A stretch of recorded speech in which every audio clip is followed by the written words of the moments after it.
Perkenalkan, saya Sri Rosidah dari SD Negeri 10 Pesanggaran, CGP Angkatan 10 Kabupaten Banyuwangi. Izinkan saya untuk menampilkan hasil karya saya dalam demonstrasi kontekstual pemikiran Ki Hajar Dewantara tentang pendidikan berubah komik. Bu Rini dan permasalahannya. Ketika Bu Rini keluar dari kelas pembelajarannya, dia termenung dan bergumam, "Kenapa anak-anak dalam pembelajaran tadi kurang semangat ya?" Tiba-tiba muncul Bu Ajeng yang baru keluar dari kelas pembelajarannya. "Selamat pagi Bu Rini, kenapa terlihat bingung Bu?" "Selamat pagi juga Bu Ajeng." "Iya nih Bu, saya sedang berpikir Bu, kenapa dalam pembelajaran tadi anak-anak kurang terlihat antusias?" "Memangnya kondisi di dalam kelas tadi bagaimana Bu?" "Dalam pembelajaran tadi saya melihat beberapa siswa saya hanya diam tanpa memberikan respon sama sekali Bu. Sementara yang lain terlihat cepat sekali menangkap materi yang saya berikan." "Oh begitu. Belum lagi ada yang aktif sekali dan suka sekali bergerak dan berbicara Bu." "Wah, keren sekali siswanya Bu." "Loh, kok keren Bu? Ini malah bikin saya bingung Bu dalam mengajar. Harusnya Ibu bersyukur bisa mempunyai kelas yang beragam karakter seperti itu Bu. Jadi Ibu punya kesempatan banyak untuk mengembangkan berbagai jenis potensi siswa." "Wah, saya gagal paham ini sama pernyataan Ibu." Bu Rini ingat dengan pemikiran Ki Hajar Dewantara tentang pendidikan. "Saya ingatnya tentang semboyan asas pendidikan Bu. Ing ngarsa Sang Tulodo, ing madya mangun karsa, tutwuri handayani Bu, yang artinya seorang pendidik harus bisa menjadi suri tauladan bagi orang yang di sekitarnya." Nah, itu Bu Rini tahu Bu, tapi jangan lupa Bu bahwa pendidikan itu sebagai tuntunan Bu. Maksudnya bagaimana itu ya Bu?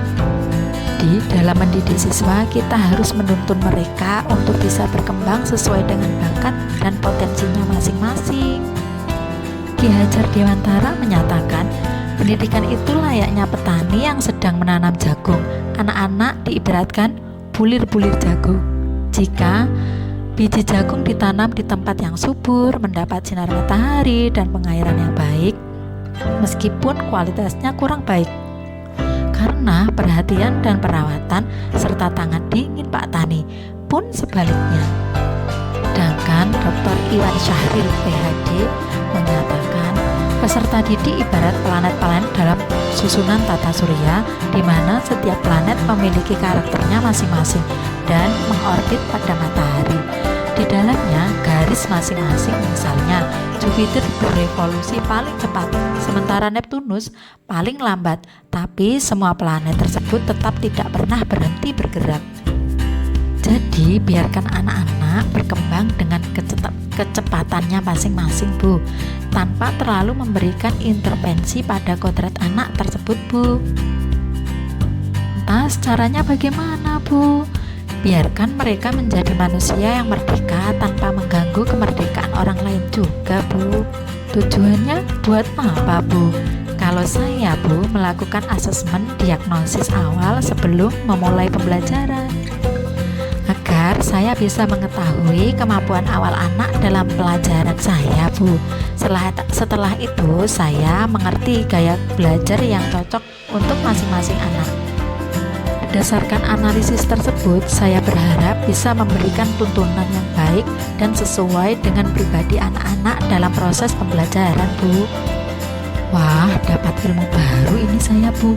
Alhamdulillah, sama-sama masih belajar juga saya Bu. Untuk pembelajarannya bagaimana Bu? Dalam pembelajaran saya menggunakan berbagai sumber belajar Bu. Model pembelajaran yang kooperatif seperti PBL, Discovery Learning, atau PBJL. Saya juga menerapkan metode Montessori Bu. Metode Montessori itu apa Bu? Saya baru mendengarnya. Metode Montessori adalah suatu metode pendidikan untuk anak-anak berdasar pada teori perkembangan anak. Metode ini biasanya menggunakan cara bermain, Bu, sesuai dengan kodrat anak. Dengan cara bermain, apa saya boleh melihat contoh Ibu mengajar menggunakan metode Montessori, Bu? Tentu saja boleh, Bu. Sebentar, saya carikan contohnya ya, Bu.